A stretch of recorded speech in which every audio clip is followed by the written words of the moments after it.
Welcome to Boba Talks. This will be a series where I invite interesting guests to come talk about, well, Rocket League.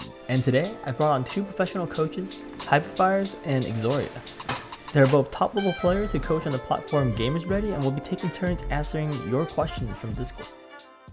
Alright guys, so getting started with the first question we have from Boomer. Silver 1 Div 1. How do I still rotate around my teammate well if he's just a massive ball chaser? Like, what is the best strat to deal with that?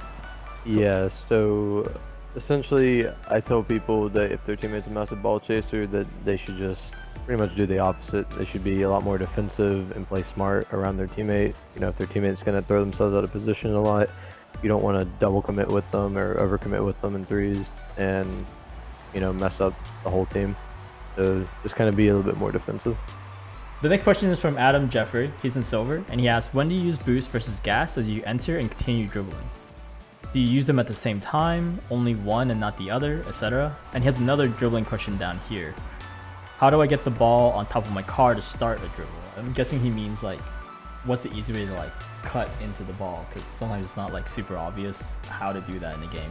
So, Xhoria? I can't give like a short answer to it. I mean, I can, but it's not appropriate, I suppose.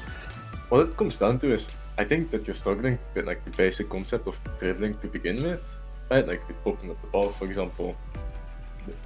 The easiest way, in my opinion, to do it is by hitting the ball in one direction, going in the opposite direction, and then catching the ball by doing so. And the other question is, it's all about not going faster than the ball, right? If you go too fast, right? If you go faster than the ball, then you can't really dribble it anymore. I mean, you can, but it's a lot more difficult than it has to be. So you have to kind of figure out like when do you want to boost or not.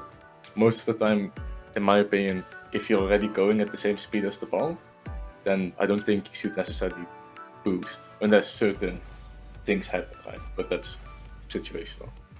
Hey, Hyper, you have anything to add to the dribbling questions? Yeah, just to kind of expand on it a little bit. So what I tell people to do is kind of practice dribbling without boosting at all at first. Just get used to using your gas. And then, you know, in doing so, you'll figure out times when you should use your boost and when you can just rely on the gas, because you really don't want to rely on your boost when you're dribbling, because usually, you know, you'll end up pushing the ball off of your car and then you'll push it super far away from you and you'll lose all control after that. All right, next question is for Hyper.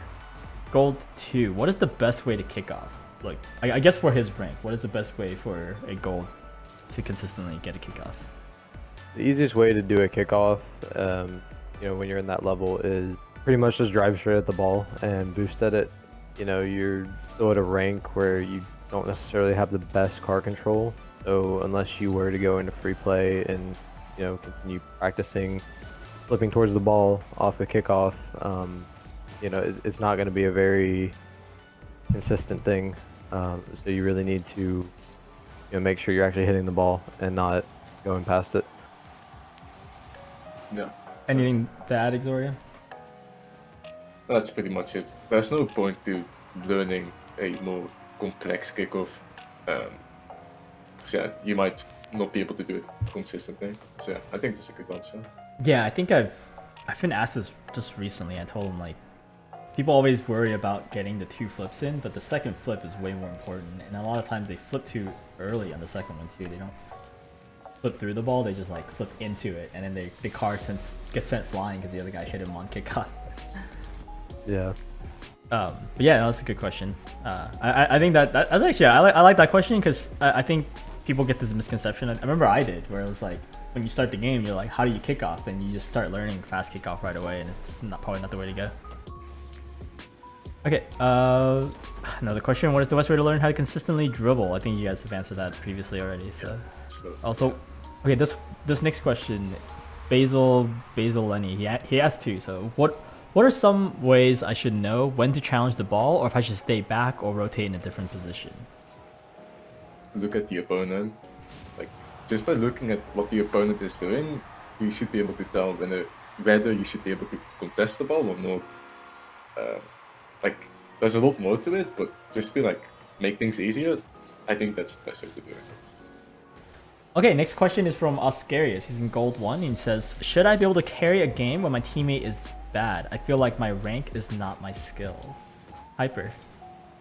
Yeah, so this is a common thing that happens to a lot of people. They feel like they deserve to be in a higher rank than what they actually are. And to an extent that can be true. However, there are some things that are keeping you down in that rank. Now, as far as being able to carry a teammate, that is possible. It's called solo carrying, and you know, the more that you solo queue, the more you'll be able to learn how to do it. But it really comes down to what kind of decisions you make and knowing how to back up your teammate in case he does make a bad decision, and kind of, you know, fixing that mistake that he does make for him. And yeah, I mean, really the easiest way to practice that is just playtime, solo queuing, and learning how to play around your teammates. Alright guys, so the next question is by Jetty. How do I become motivated to play when I'm not enjoying the game? There's actually another question that I think, let me find it real quick. By Sinner, he's a GC, and he asks, how do I stop getting bored of the game? He enters these cycles where he's enjoying the game, but then he takes a break and he gets rusty and he has to beat off the rust, and he gets in that cycle. So, Hyper? So to answer the first question, basically it comes down to you individually realizing like, okay, am I getting better? Am I enjoying the game? Am I having fun? And sometimes it is worth taking a break. You know, you can't really be expected to constantly grind the game if you're not having fun, because if you're not having fun, you're not going to be in the best mind state. And this game is very heavily mentality based, and you're just going to start playing bad and you're going to have a negative experience. And you know, to kind of get down into the psychology of it, it's kind of a Pavlovian response where, you know, you have a bunch of negative interactions with the game, and eventually it's going to get to the point where you just look at the game and you're going to start hating it.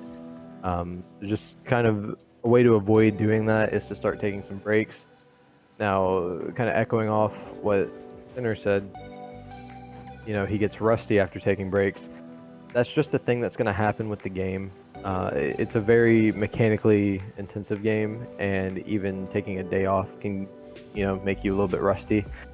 So, I mean, the more consistency that you have, the longer breaks that you can take, but even then, you still have to practice pretty much every single day in order to not get rusty. Yeah, I mean, it really comes down to do what you want when you feel like it. You know, don't force yourself to play the game, because you're not going to play well if you do that. Yeah, I agree. Right, like, don't force yourself to play the game if you're not enjoying it, and if you feel like you're not enjoying the game at all, maybe try to look at what you do enjoy and trying to put more time into that part of the game. Yeah, for sure. And I think to build on that question, right? Like, so what do you think is the best way to get rid of your rust? Like, because I think a lot of people, when they come back to the game, they're gonna be practicing what they were practicing before, but the problem is that might be what you're practicing anew. So like, how do you think they should tailor their training routines to fight off rust, whereas normally their practice routines might just be like practicing something new? Yeah, so the cool thing about taking an extended break is that because it does reset you mechanically, you can then start practicing stuff the proper way. So if before you took your break you realized, oh, I need to, you know, work on this, well, you can just start working on that, and eventually you're gonna, you know, take that mechanic that you were struggling with and you're gonna start building upon it. And once you get back to feeling good, you're gonna notice that that mechanic that you were working on the right way this time is a lot easier, and it's a lot more consistent and better, you know, just stuff like that. Yeah, it is good to take breaks sometimes, especially if you have a lot of bad habits, and also if you're not, you know, feeling good playing the game. But yeah. Alright guys, the next question is from Cheyenne. He's apparently Diamond 4, new rank. Should I focus on mechanics or game sense going up to Champ 1? So you can focus on mechanics and get to a higher rank, even get to Grand Champ by doing so, but it doesn't mean you shouldn't pay attention to trying to develop your game sense at all. One way of getting better at developing your game sense, from my opinion, is by watching back your replays and then looking at like mistakes or looking at the opponent and thinking to yourself like, what could I have done differently to make this more in my favor? Right? And when you're in game, you also want to look at what the opponents are doing and looking at your teammates or teammate, depending on what game what you're playing, and trying to make a decision based on what they are doing. Right? And you can do a lot more if you have more mechanics as well, obviously. And that's basically it. The next question is from Slotheath at Diamond 3. How can I cope with solo queue players at high diamond or low champ who don't know how to hit aerials and even struggle when hitting the ball itself? Rotation is out of question for me. Right, so every single teammate that you have is going to be different, and you can't play the same way for every single match. If you have teammates that are not rotating and they're constantly ball chasing, then play more defensive. If they're not going for the ball, then look for opportunities to do solo plays that won't necessarily take you out of the play if you do mess up. Otherwise, go for solo plays that you have a guaranteed goal on. But do know that if you're pretty much trying to solo carry, it's going to be a very low scoring game most of the time.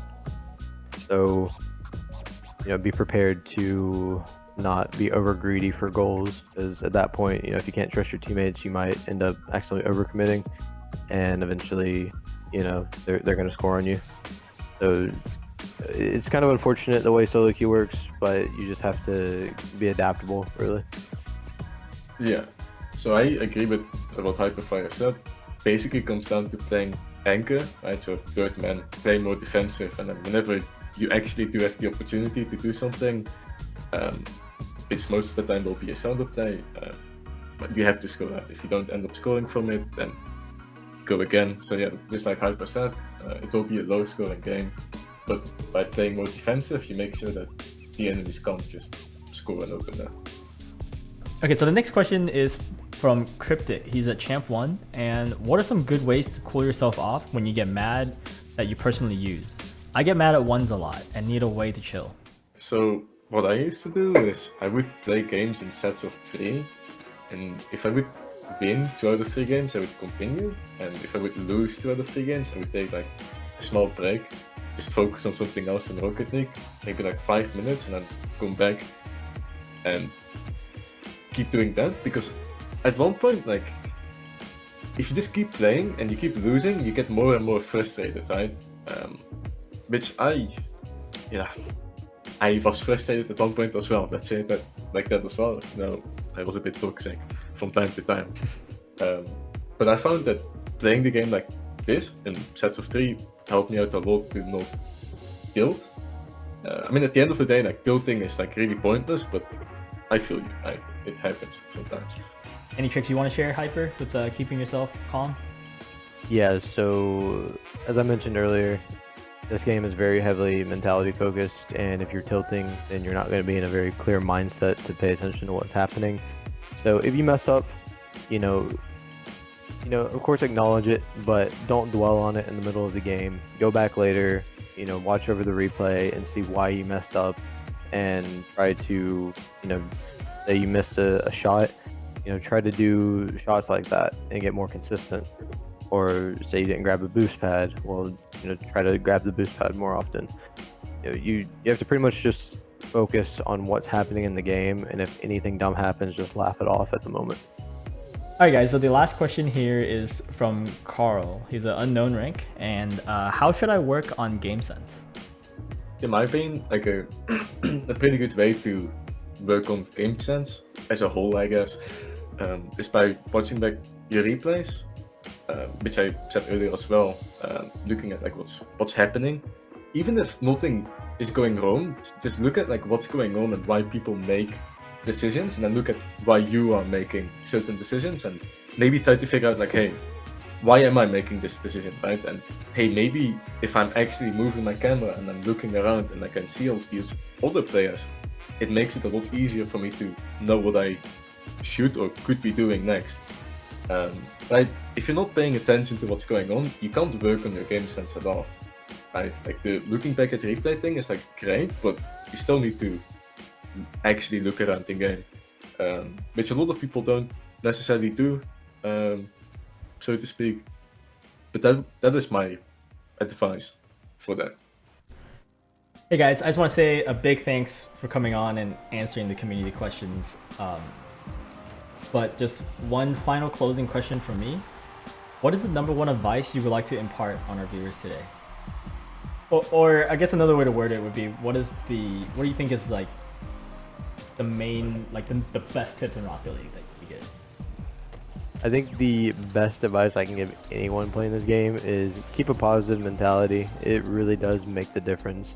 You know, you can have good mechanics on one hand, but if you don't have a strong mentality and you're not having fun playing the game, then you're just going to start hating it and you're not going to want to play it and you're never going to get better from there.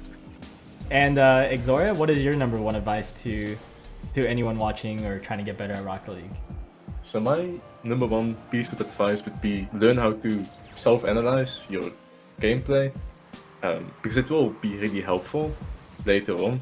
Because you can, just like Hyper said, you can have all of the mechanics in the world, but if you don't know how to use them, then they're kind of pointless. Like at one point you will reach a wall and you won't be able to improve, or you will feel like you won't be able to improve because you don't know what to do. And that's why being able to self-analyze your replays is really helpful, right? And try not to be biased towards yourself.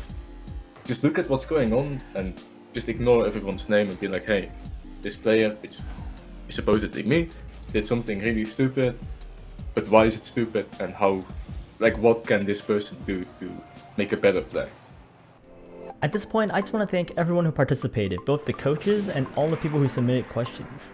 If you're interested in getting their coaching one-on-one, their pages will be linked in the description below. They're both fantastic coaches, and I hope you enjoyed the video.